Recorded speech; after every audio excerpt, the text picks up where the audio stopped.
What's up, everybody? Welcome back to That Bariatric Surgery Guy, aka That BS Guy, and your one-stop shop for everything weight loss surgery related. Now, we're going to talk about something that has been a question, almost like in any video I ever mentioned this, it's always a question, and that's alcohol use. Dun, dun, dun, alcohol use. Okay, so why do I talk about this? Well, I think most of us who are have this surgery are adults or at least above the drinking age, right?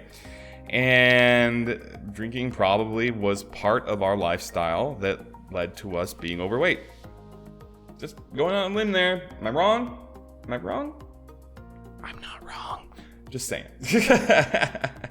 I know it was for me.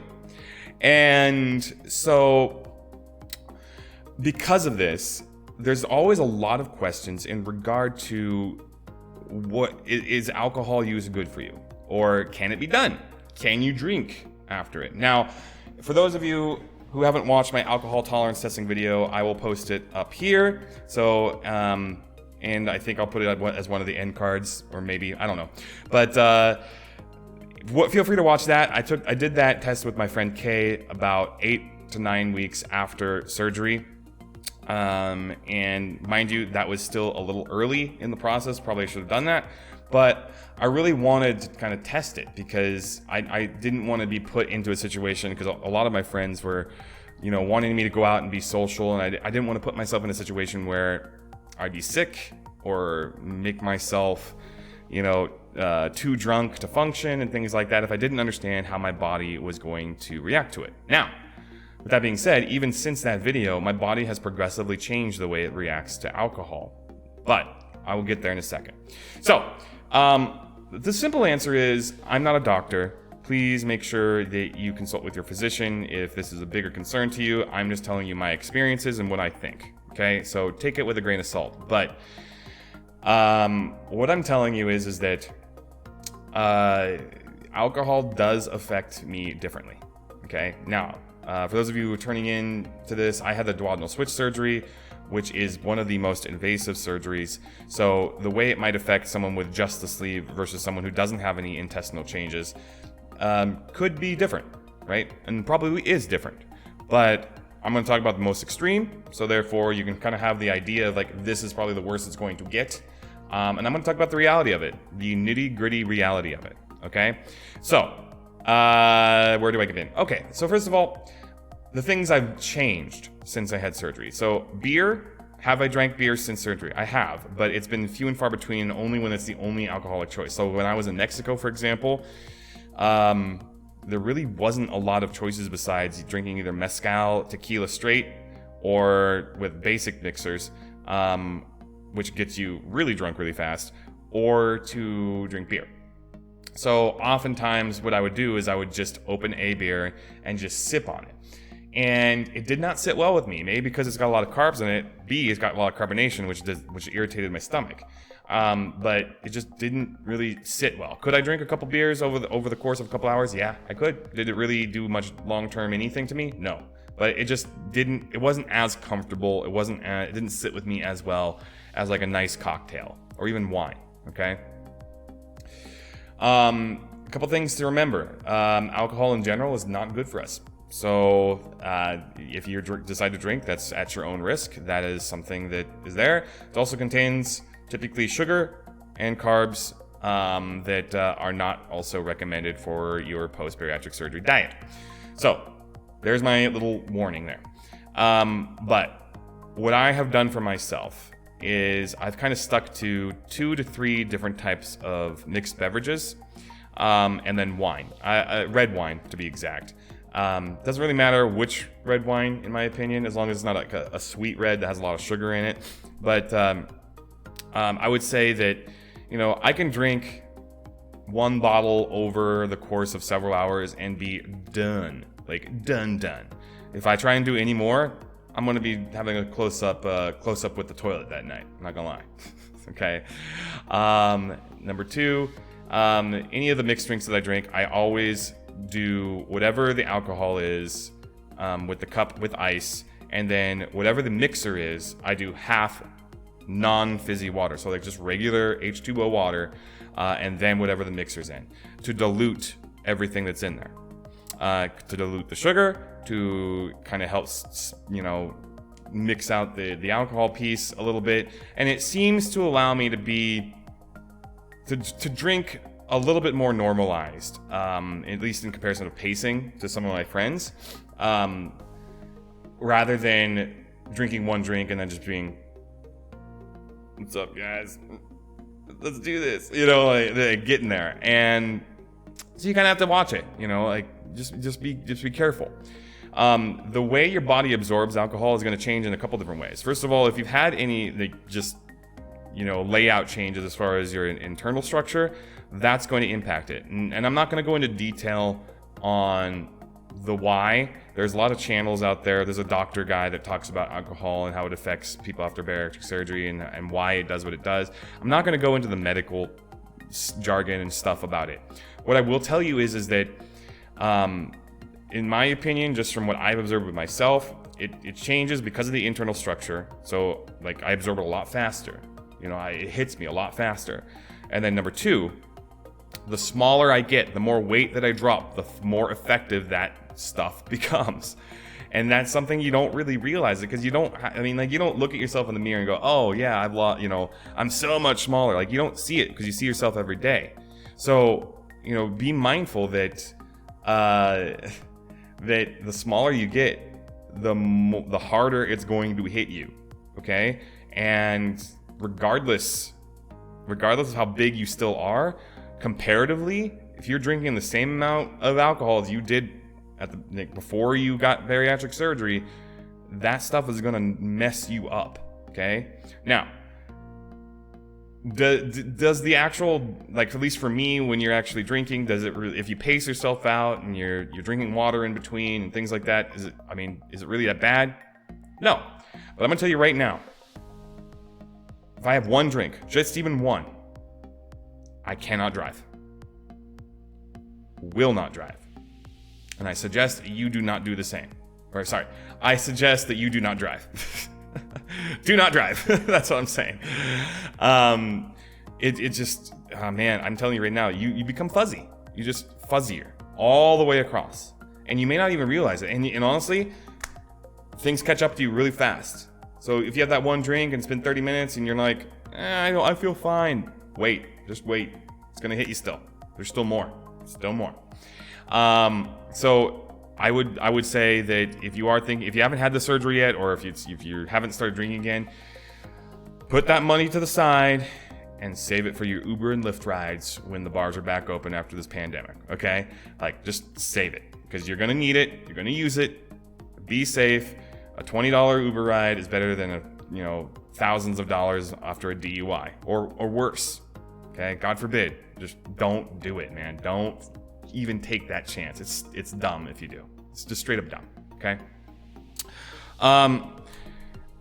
Number two. The way the way that your body changes and like how small it gets, the way it metabolizes, and also the sheer fact that you're eating less. You don't have a lot of stuff in your stomach all the time, and so if you've ever, even before you had weight loss surgery, if you ever drank at a time in your life where you just hadn't had anything in your stomach, and then all of a sudden you like got messed up hard, that's like every time now. Okay? So you have to be very, very, very, very careful when you do drink alcohol. Okay? And I'm doing this video because it's under the impression that you're gonna drink. Okay? And I'm not necessarily advocating drinking, even though I do it myself, I'm not gonna lie. But I know that that's something you guys are gonna do. So therefore, why don't we just talk about it for a minute, right? Let's have that discussion. Let's be real about it and call it good, okay?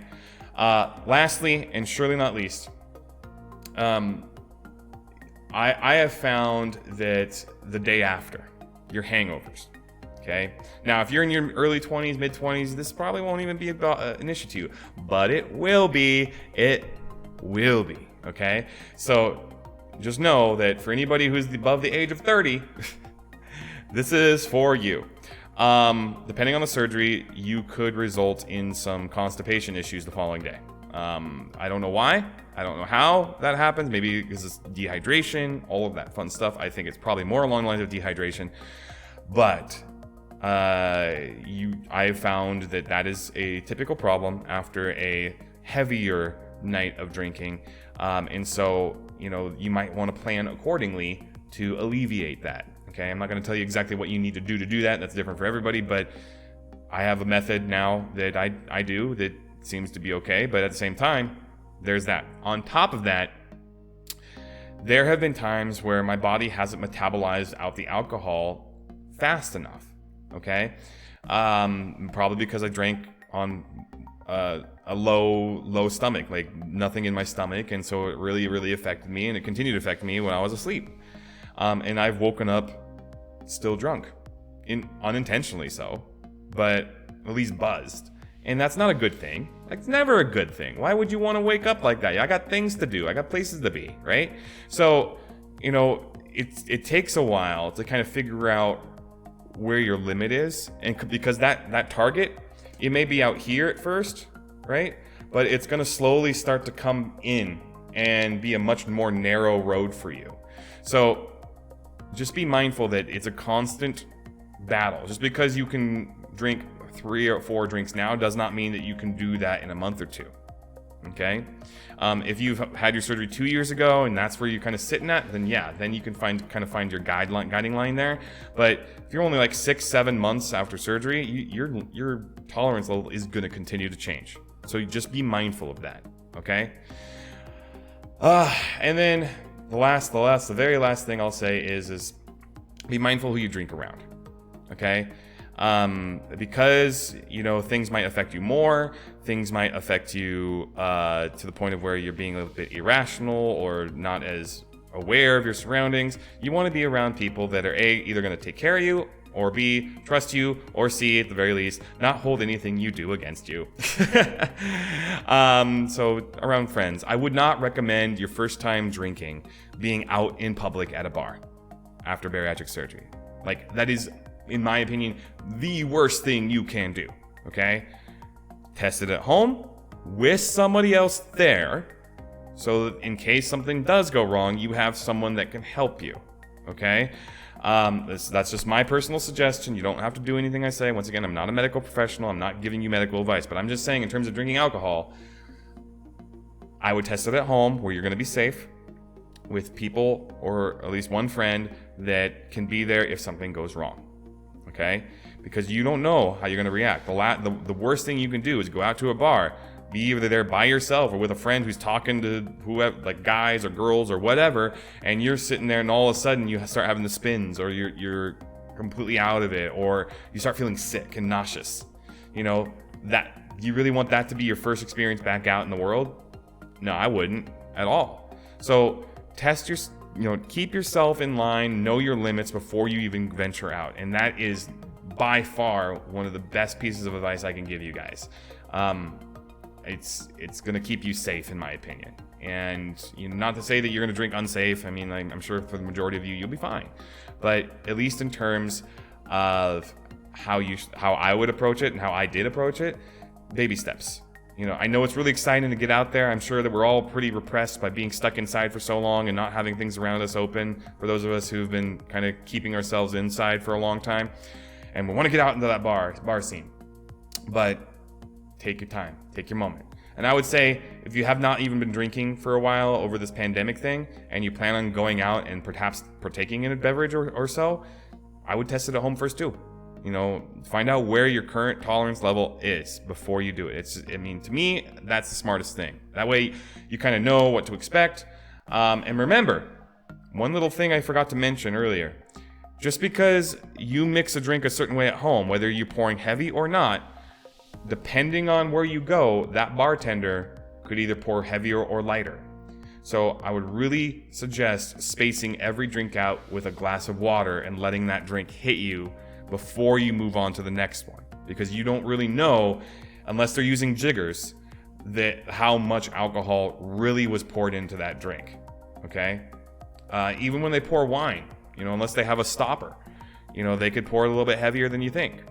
So just be mindful of these little tips and tricks, and I think you'll be okay. Like I said, I drink alcohol. I'm not going to shy away from that fact, but at the same time, I try not to do it, you know, more than once or twice a week as best as I can, and I do it in moderation. So just be mindful of how you want to operate yourself. You're gonna live your life how you're gonna want to live it. I get it, and I fully advocate you doing what's right for you. But what I will say is that make sure you do it safely, because the whole reason we did this surgery is to be healthy, and the last thing we want to do is make ourselves unhealthy by drinking unhealthily, which I guess all drinking is drinking unhealthily, but to the point of where it becomes a bigger detriment than what it really needs to be. Okay?